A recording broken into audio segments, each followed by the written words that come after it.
Hi, this is Kyle with Wired Outdoors, and it's late winter here in Pennsylvania, and it's the time of year that I start getting cabin fever, and I'm sure most of you do too. But it's also the time of year that we get out there and start scouting pretty heavily for next year's whitetail season, and part of that involves shed hunting.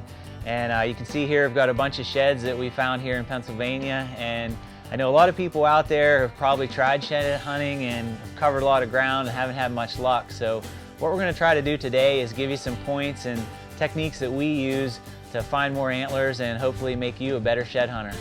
So the first thing we need to talk about is the actual time of year to get out there and start shed hunting. And we've seen bucks drop here in Pennsylvania as early as December and as late as May. And especially the younger bucks, you know, they have a tendency to hang on to those antlers a pretty long time. So if you've got a lot of older deer in your herd though, you know, those deer are going to be dropping in January, February typically. So that's something to think about. And the other thing to think about is your snow cover. If you're in northern states and you've got a couple feet of snow on the ground, there's not much sense in being out there hiking around looking for sheds. I would definitely wait until the ground is bare. And another thing to consider is what type of ground you're going to be looking. You know, are you going to be on public ground mostly, or are you going to be on private ground? You know, on public ground where there's a lot of guys out there looking for sheds, you're probably going to want to start your search a little bit early. You know, you might luck into finding one of those big antlers off the mature deer, you know, before somebody else does. Now on the flip side, if you've got private ground where no one else can access it, I'd probably wait till April before I really started looking hard, because that kind of guarantees most of the bucks are going to be shed.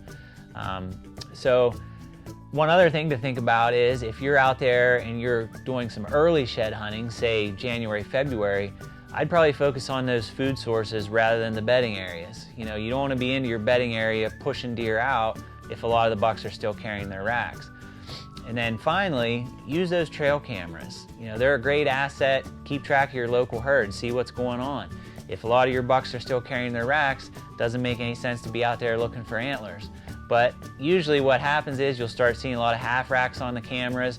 You'll see those sockets and you know the antlers are out there to find. So all those things can kind of help you hone in on the exact time of year to get out there and start looking. So the second main point that we want to stress as far as shed hunting is the type of day. Now I know a lot of people out there, if you've got some free time, you're going to be out there looking, and I'm probably right there with you. But one thing to consider, if you had to pick a day, I would pick a cloudy, overcast day, and it's even better if it's raining or the ground is wet at least, because if you have a dark background of leaves, most of these sheds are going to stand out a lot better. I mean, they're kind of light colored, some of them even look white, and if you've got that dark background, that's going to help you a lot. You know, when it's really sunny out, you get a lot of contrast in the woods, and like things just totally vanish as far as antlers, branches, leaves, it all kind of blends together. But when you've got that overcast, just uniform gray light, it really does seem to help the antlers stand out. Now the third thing we're going to talk about is where specifically to look for these sheds. And I would say personally, most of the sheds that I've found have come from three places. It's either food sources, bedding areas, or the trails in between. And this time of year, late season, the deer are usually congregating together. There's big herds. A lot of the bucks are all traveling together. They're back in their bachelor groups. So it's going to be pretty easy to see where deer are feeding. You know, even cruising around the local back roads, you're going to see a lot of deer out in fields.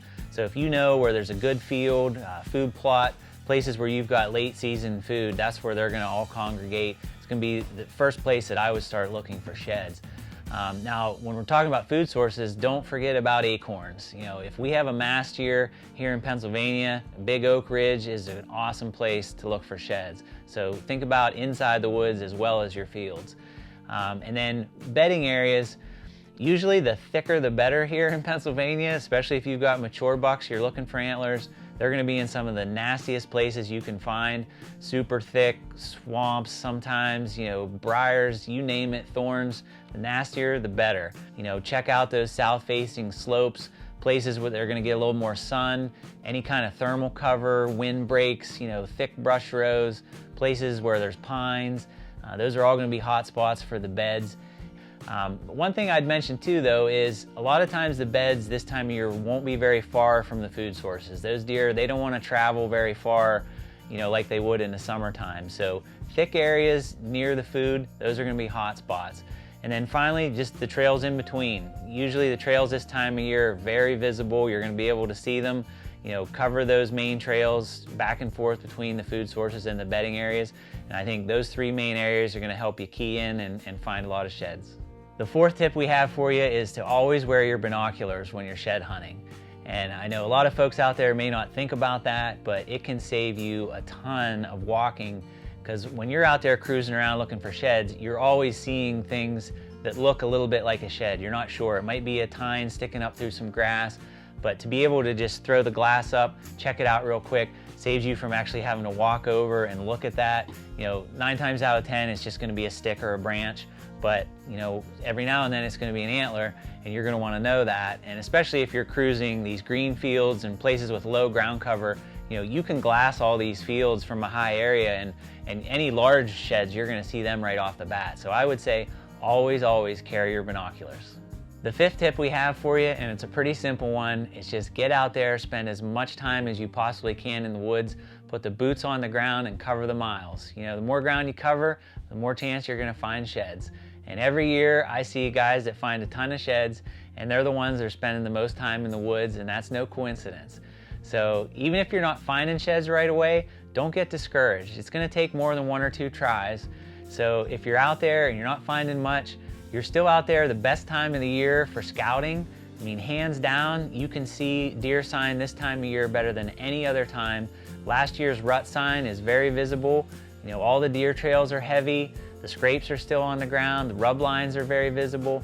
So pay attention to what you're seeing around you as far as deer sign in general. And spend all that time in the woods this time of year. It's going to make you a better shed hunter, and it's going to make you a better hunter overall. Lastly, we just want to say to everybody, have fun when you're shed hunting.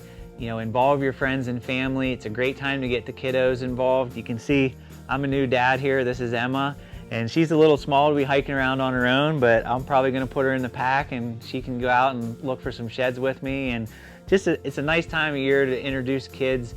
You don't have to worry about being noisy or quiet or anything. Just get them involved and have a blast. It's a good time to cure the cabin fever. She's excited, I'm excited. So good luck to everybody shed hunting, and good luck next hunting season.